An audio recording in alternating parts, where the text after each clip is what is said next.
Hello, and thank you for tuning into this video where we're going to talk about two of the things you want to plan for and prepare for before you head into a launch. For those of you who don't know me, my name is Christy Browning, and I am the owner of Content by Request, a marketing firm where we help small businesses and nonprofits show up online, in print, and in person. And today's video is going to kind of touch on all three, because when we're talking about a product launch or a service launch, we're talking about something new you are putting out into the world. Maybe it's a sales launch where you're going to provide services or discounts to products. Maybe it is a new service you're rolling out, a new package, or even a new product itself. And I see a lot of business owners that get super excited and they've worked really, really hard on this new thing they want to give to the world. But when it comes to launching it, we lack a little bit of planning, preparation, and execution. So let's talk about what that's going to look like. So first of all, when we're talking about a new product or service, or even a sales season that you're pushing into, it's really important to grab the calendar and know what is the time frame you're actually working in. So if you're going to run a promotion, let's say at the beginning of the year, and you are a wellness coach, of course, the beginning of the year is the perfect time to try to get people to latch onto a new product or service that's going to help them feel better, lose weight, and look better, because that's what we're all thinking about come January 1. So instead of waiting until January 1 to start telling people and putting it into their brain that you have this new launch coming, you're going to back up the calendar and you're going to start a launch phase. Just like when we see some sort of a spaceship or rocket launch, there's a countdown time, right? And there's a prep time before the countdown time. And there's a pre-flight checklist that gets done before that thing leaves the ground. And we need the same sort of thing. We need to have a countdown, we need to have a flight checklist, and we need to know how to plan for the launch. So look at the calendar, know how much time you need leading up to the day of the launch, and then after that beginning day. Because if you're going to capture people the first of the year, it's not going to be just January 1. Maybe you're going to push into the 1st of February with this promotion or this launch. So make sure you plan that timeline out and you know what you've got to work with, so that one, you're not rushed trying to push this all out really fast and kind of launching to crickets. But two, that you aren't able to, you're able to follow through with what you've promised. Nothing's worse than feeling like you just got in on a launch and now you can't deliver that what you told the clients that you could do. So you want that calendar timeline to prep ahead of time, know what it is that you're working on and what needs your attention when, but also to be able to know you can truly deliver. So block that time out. Don't do any other launches. Don't decide to go on vacation during a launch. You got to plan your calendar accordingly. So that's the first step.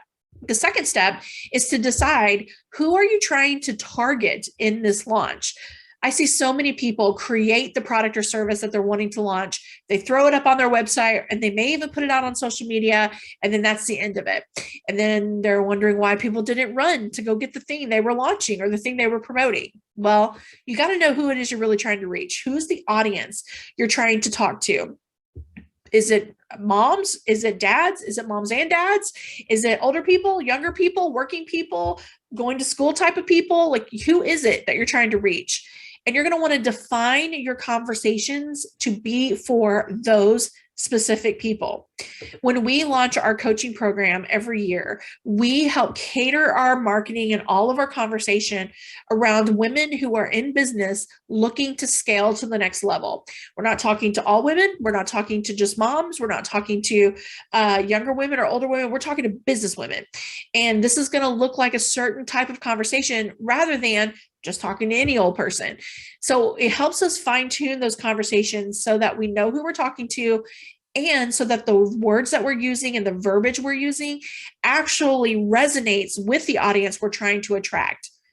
Am I attracting CEO, Fortune 500 business owners? No, because I don't write the copy or the captions in my posts for that audience.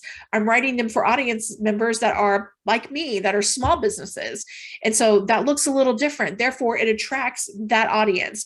And the goal for your marketing, especially for your launch, is to write the words and create the images that resonate most with the audience you are trying to attract. You don't want to put a bunch of people in a launch who won't really benefit from the thing you're launching. So be careful how you actually craft that language.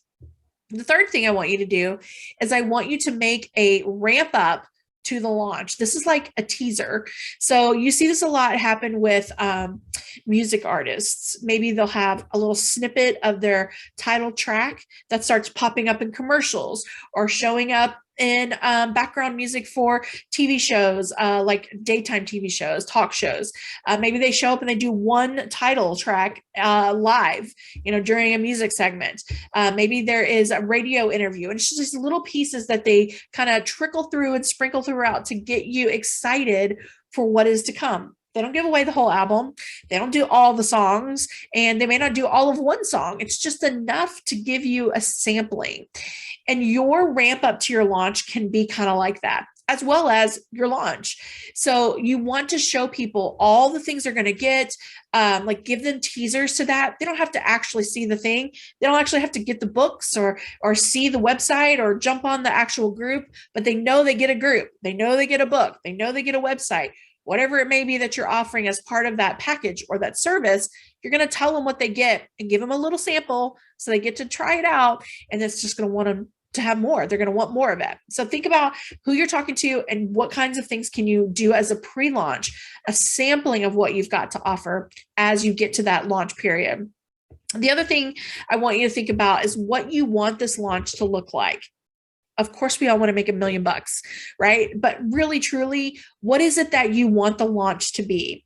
I have a client that is a small business, and she's fairly new to her business, and she just had her first launch. And she said, I just want 5 people to have, this first experience, because I'm learning, I'm training, I'm tweaking, I'm kind of, market testing this a little bit. And so I don't want 500 people to join. I just need 5 people to join.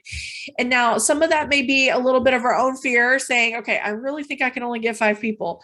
But in reality, if you're thinking that you just want 5 people, great. That's what you want. And so if you get 5 people, celebrate. If you get 6 people, even better. But we need to know what it is that we want out of this launch. Are you looking to actually create revenue? Are you looking to add members? Are you wanting to build your email list? Are you looking to get products tested and get feedback? What would be success for you? What would be the goal of this launch? Maybe it isn't about revenue at all. Maybe it really is about building an audience, or maybe it really is about filtering people into your email list and creating a sense of community. That's a launch. There's launches that do that. Maybe you're going to do a freebie launch, meaning you're going to create an e-guide and push it out to the masses and say, hey, everybody, I want you to come get this next cool thing I've got to offer. And then you're going to build your email list from that. Well, that's a launch. It may not be generating any dollars, but in the end, by building your email list, you're going to generate dollars. And so that launch requires the same kind of planning and preparation. Know what your launch period is going to look like, so you're there and you're available and you've got the time to dedicate to it. Look at that pre-launch phase of what you want that to be, and that preparation period of building the things you need and creating the content and marketing around it. And then what is it that you want from this launch? How is this going to work? Who do you want to get a hold of? Who are you trying to reach? And what do you want to receive from this launch? Revenue, followers, communication, community, what is that? And declare that for yourself. Write it out so you know what to celebrate when the launch time comes. Here's my other piece of advice. Take it from someone who's done a lot of launches and have done some successfully and some not so successfully. Don't do too many launches at one time. One launch at a time, and create some space between your launches. So maybe you only do 2 launches a year. That's okay. That means you're going to do 2 really good launches that year instead of trying to do 6 subpar launches. And you're going to burn yourself out and your audience out because they can only take so much as well. So think about that calendar and plan in conjunction with what you want the whole year to look like. Don't do so many launches that you don't have a time to catch your breath, and really have that prep period before you move into your launch.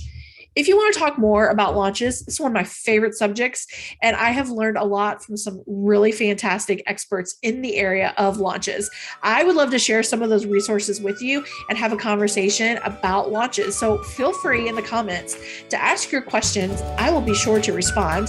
And we'll even take this conversation off of this platform and just have a one-on-one chit chat if you'd like to talk more about your next launch. I'd love to brainstorm with you and help you prepare for your launch countdown. Thanks so much for tuning in, and we'll be excited to catch you next time around.